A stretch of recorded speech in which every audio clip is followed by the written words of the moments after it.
Автобустун алдында калган баланын өлүмү. Милиция Каргашанын чоо жайын айтты.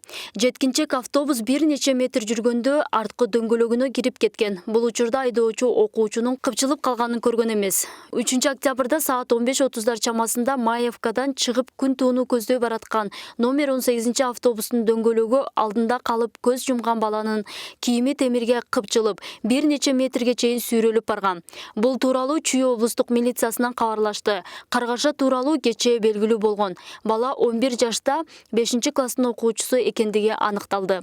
Маалыматта бала автобустун алдыңкы эшигинен түшкөндө кийиминин боосу илинип чыкпай калып, автобус бир нече метр жүргөндө арткы дөңгөлөгүнө кирип кеткен. Бул учурда айдоочу окуучунун кыпчылып калганын көргөн эмес.